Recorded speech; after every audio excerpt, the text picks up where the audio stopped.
morning and thank you for joining us. Our morning outlook will focus on the dollar-yen, recent developments, and the potential impact on the markets. Let's hear from Greg in our trading room.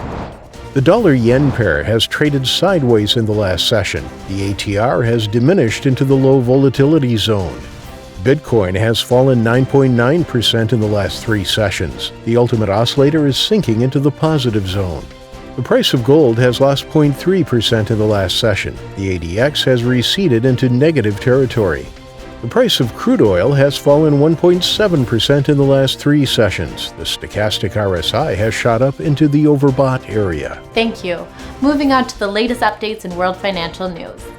Oil prices fell after Saudi Arabia made its deepest monthly price cuts to supply for Asia in 5 months, and as uncertainty over Chinese demand clouds the market's recovery. Currency markets had a relatively directionless session, with the U.S. dollar holding onto its corrective gains after U.S. yields spiked after the U.S. employment data. Global macro investor CEO Raoul Pal has proclaimed that Bitcoin is the hardest form of money and the best reserve asset and best collateral asset ever seen. Thank you, and now let's go through today's major economic events.